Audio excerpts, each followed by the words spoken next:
Hey folks, Tuesday the 1st of February 2022. Just going to have a check-in on 88 Energy. Big reaction to the first video I did on 88 Energy there. So thanks to all the guys and girls. Lots of comments and emails and responses about that. So we're now up on ASX, closing in ASX up 21.43%, right? 21.43%.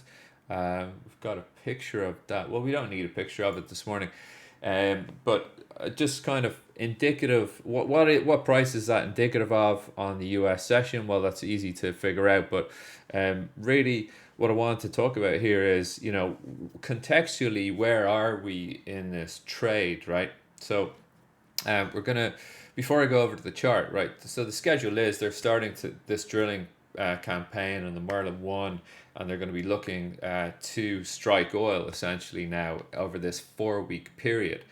And this is potentially probably going to be the trickiest part of the trade. I've been in this trade for a year now, and it can be all too easy to fumble the ball right when it matters. So want to go over to the charts and want to look at where we should open today, indicative of the close or from ASX. That's one thing. But really, we then need to look at targets for the upside as well. And also, if they do strike oil, what are the probabilities of a buyout? Is there a buyout to come after that or before that? And this is a big question. And who can know unless you are privy to the conversations that are had between ConocoPhillips or Anadarko or Apache or any of these guys and these smaller companies, right? So let's go over to the charts. Now, you can see, well, you can't see too much here. Really, if I get this chart back, oh, here we go. So we're gonna zoom in now. Before I zoom in, I'm gonna take my face off the screen here, so you can really see. I'm using a Fibonacci extension tool here. So from the sort of absolute low on the 3rd of March 2020. Yeah, so actually I'm going to take that to this prior low here. It's incrementally, I think it's the same low at about spot 0011 cents, right? To then the high that we got on the 5th of April 2020, right? Is this 2020? Just want to check that. I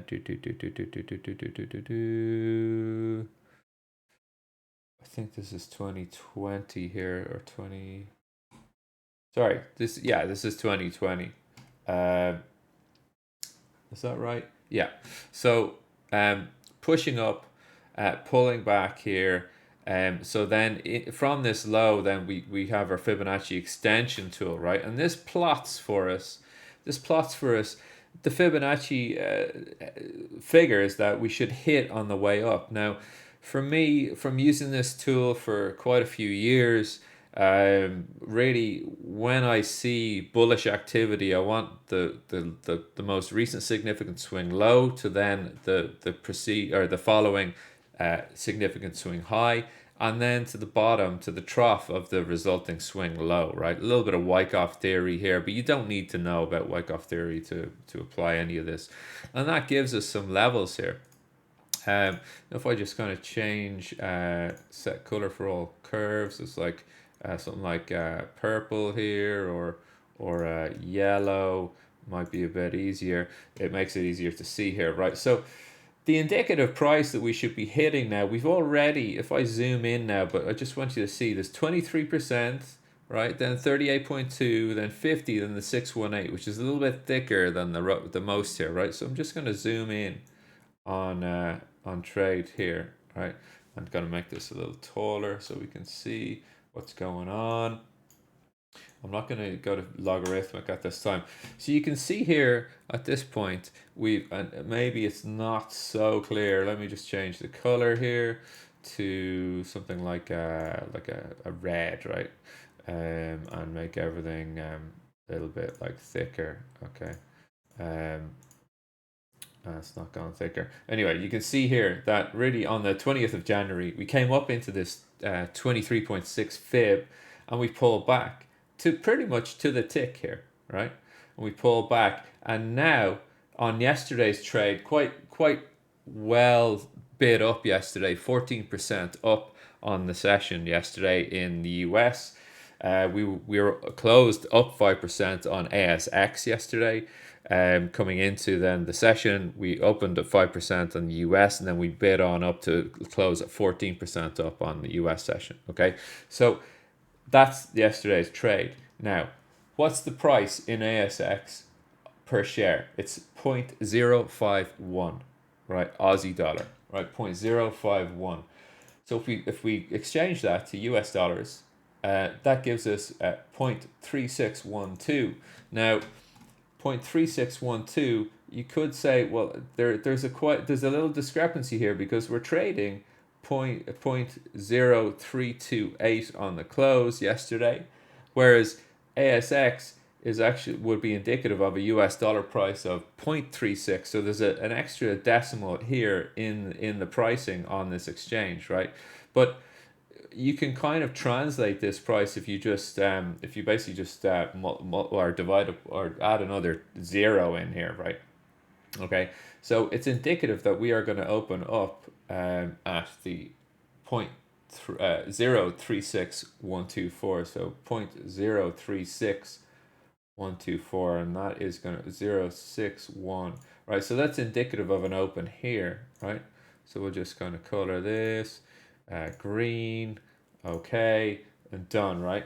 So I think we're going to be opening sort of gap up here. Oh, sorry, what have I done there? So I think we're going to be opening kind of a gap up on this thing, and then really the bulls are going to have control. Now the bigger picture here is that once we kind of have this sequence of working our way up in price through a Fibonacci sort of extension, it's like a ladder in a way. You kind of like go through the steps.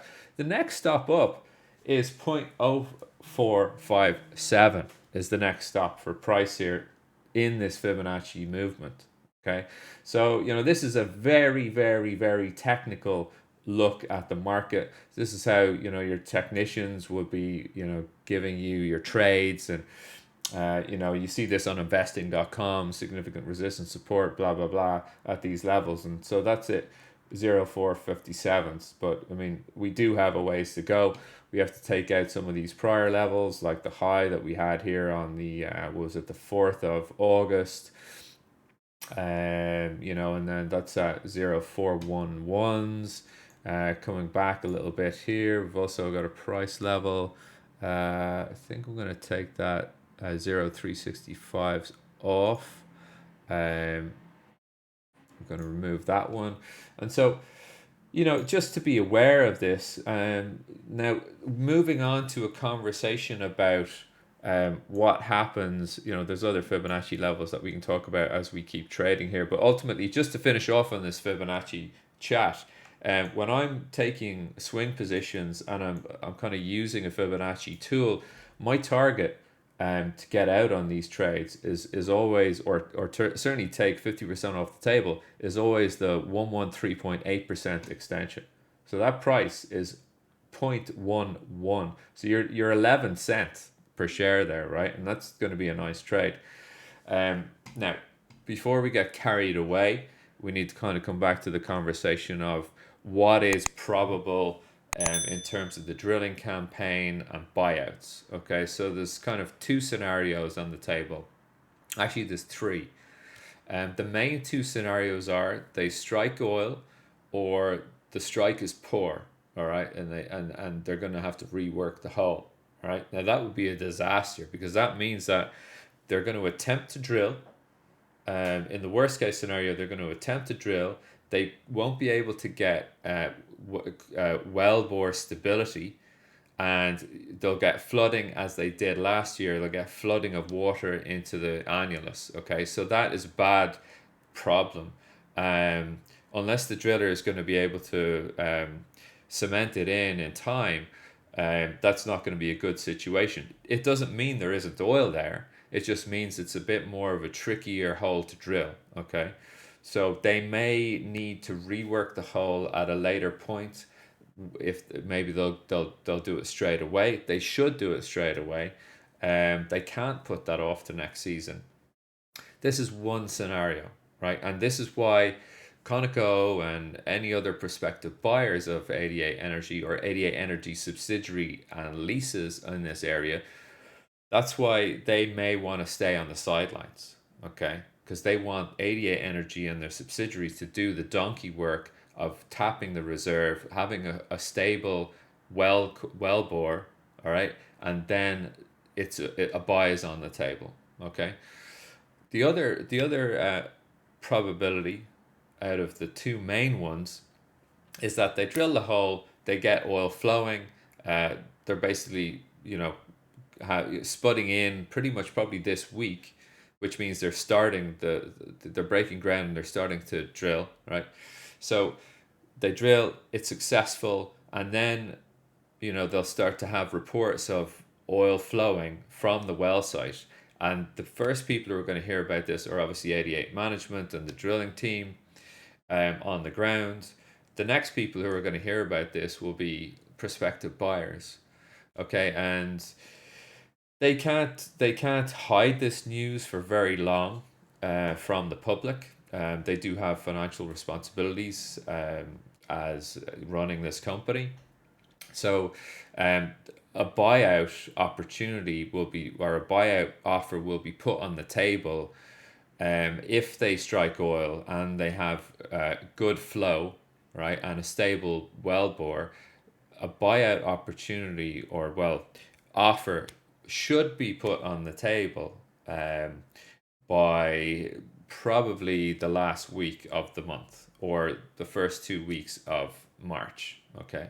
Now, this is not financial advice or investment advice. This is only for educational purposes. Um, I'm not responsible for your trading or your risk management whatsoever.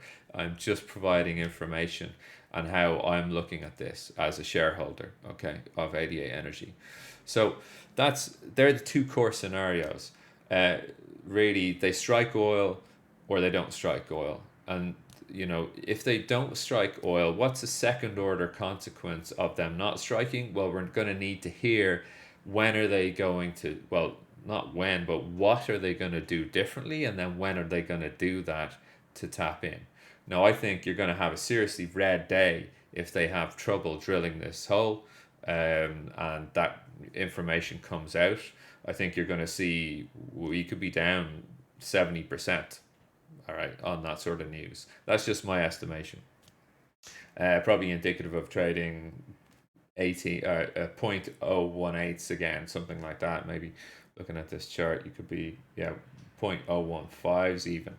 All right, but that's not probable at this point.